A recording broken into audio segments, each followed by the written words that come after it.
만일 어떤 사람이 나쁜 주인 아래 있으면서 그 나쁜 주인이 시키는 대로 모든 일을 한다면 그 일로 무슨 고난을 받을 수 있겠는가? 그는 주인의 손에 있는 자유의지를 가진 종이다. 그러나 주인이 시키는 대로 악한 일을 하지 않기 때문에 고난을 받는다. 이것은 하나님 앞에서 아름다운 일이다. 그가 권세자에게 불순종하였다. 불순종하였기 때문에 고난을 받는다. 그러나 그는 선한 일을 위하여 고난을 받는다.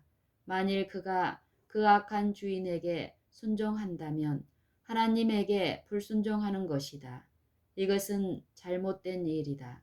그러나 주인이나 정부의 악한 명령을 불순종하여 매를 맞고 참으면 그것은 완전히 올바르고 하나님 앞에 아름다운 일이다.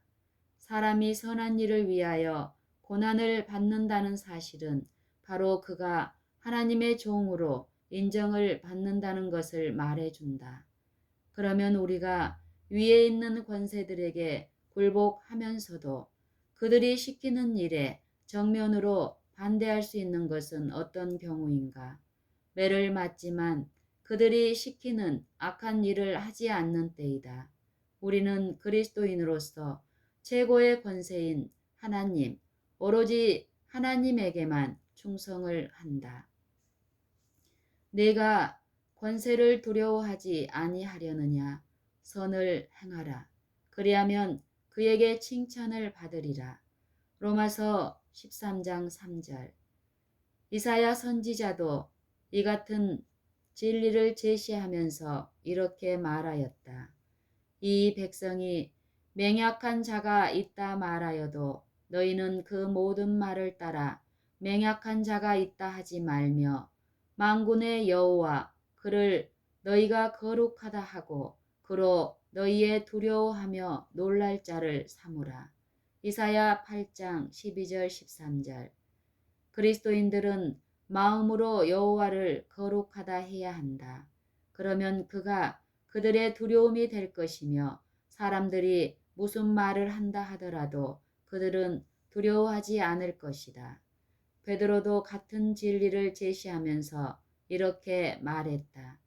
그러나 의를 위하여 고난을 받으면 복 있는 자니 저희의 두려워함을 두려워 말며 소동치 말고 너희 마음에 그리스도를 주로 삼아 거룩하게 하고 너희 속에 있는 소망에 관한 이유를 묻는 자에게는 대답할 것을 항상 예비하되 온유와 두려움으로 하고 베드로전서 3장 14절 15절.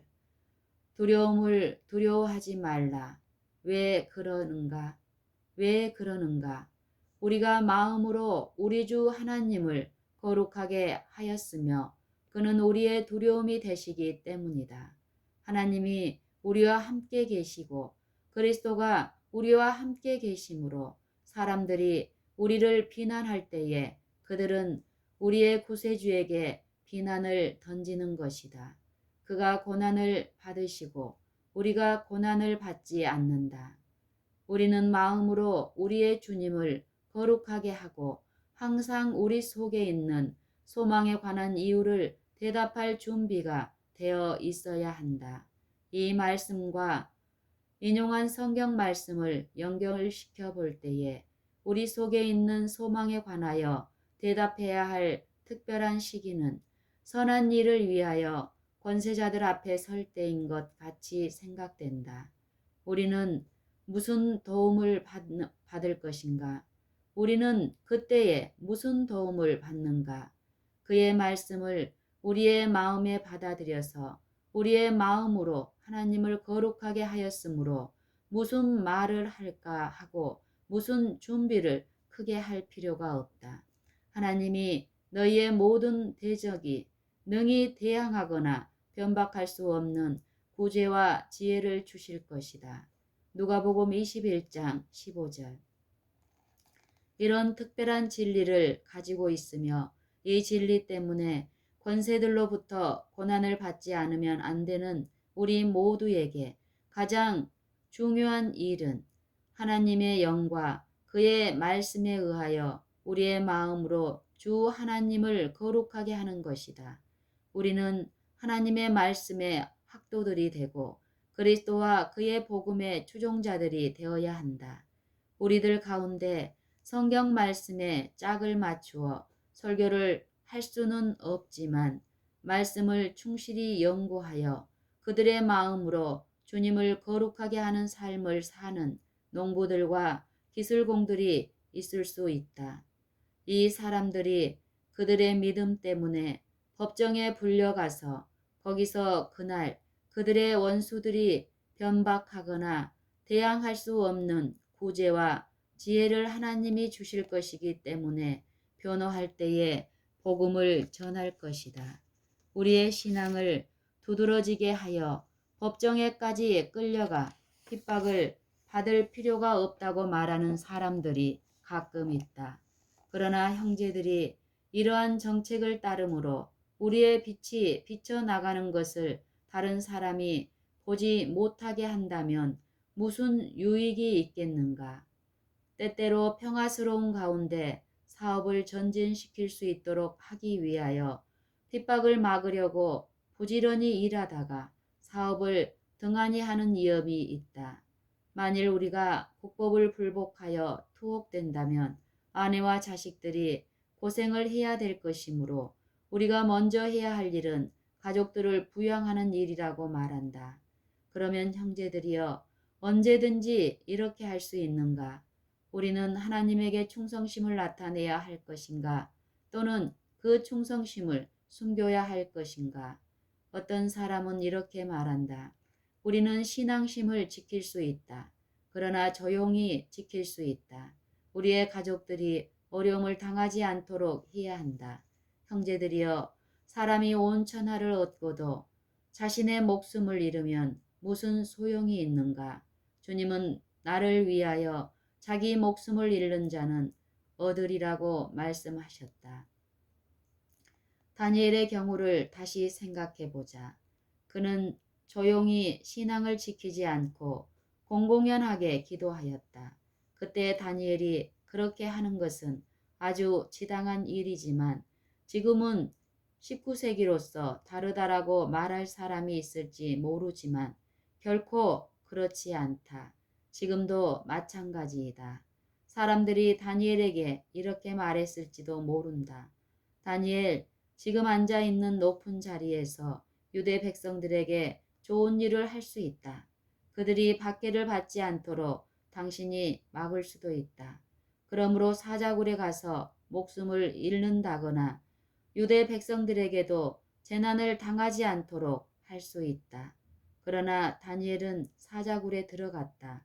그가 사자굴에 들어간 것은 공공연하게 그리고 모든 사람이 알 수 있는 방법으로 믿음을 따라 살기 위해서였다. 그런데 그렇게 하여서 유대 백성들에게 재난이 왔는가? 아니다. 결코 그렇게 될 수는 없다. 그의 순종의 결과로 하늘의 하나님의 이름이 과거 어느 때보다 그 나라에서 영광을 받았었다. 복음을 전파하고 일어나 우리의 빛을 비추는 것은 우리의 본분이다. 만일 우리가 이렇게 한다면 하나님은 바람을 붙들어야 할 때까지 불지 않도록 붙드실 것이다. 형제들이여, 셋째 천사 기별은 온 세상에서 가장 위대한 것이다. 사람들은 이 기별을 이렇게 생각하지 않는다. 그러나 셋째 천사의 기별이 모든 사람의 대화의 주제가 될 때까지 셋째 천사의 기별이 모든 사람의 대화의 주제가 될 때가 우리가 사는 시대에 올 것이다. 그러나 이 기별은 가만히 지키는 사람들에게 의해서 전파되지 않고 하나님을 신뢰하고 그들에게 주신 말씀을 두려움 없이 말하는 사람들에 의해서 그러한 이치에 놓이게 될 것이다. 이렇게 할 때에 우리는 생명을 우리의 손에 맡겨두지 않을 것을 인하여 나는 하나님께 감사한다. 우리의 생명이 그리스도와 함께 하나님 안에 감치어 있으므로 그가 우리의 생명을 돌보실 것이다. 진리는 단순하게 나가서 복음을 전하고 그들이 전하는 말씀에 순종하는 남녀들에 의해서 이러한 높은 위치에 놓이게 될 것이다. 사람들에게 진리를 알리자, 진리를 전파할 수 있는 평화스러운 때가 있다면 그것을 감사해야 할 것이다. 사람들이 법률을 만들어 진리를 전할 수 있는 통로를 차단하려고 하더라도 우리는 인간의 분노까지도 바꾸어 그를 찬송하도록 만드는 하나님을 경배하는 것에 대해서 감사한다. 하나님은 꼭 그렇게 하실 것이다. 악인들이 복음의 생명력을 박살하려고 세운 바로 그 법률을 수단으로 하여 그의 복음을 전파하실 것이다. 형제들이여, 하나님이 바람을 붙드시면서 우리에게 기별을 전하라고 명령하신다. 바람을 붙드는 것이 필요할 때까지 붙드시겠지만 바람이 불기 시작하여 핍박이 시작될 때에 바람은 주님께서 허락하신 일을 할 것이다. 우리는 이런 찬미를 늘 부른다. 고요한 바다로 저 천국 향할 때 주 내게 순풍 주시니 참 감사합니다. 큰 물결 일어나 나 쉬지 못하나 이 거센 풍랑 까닭에 더 빨리 갑니다.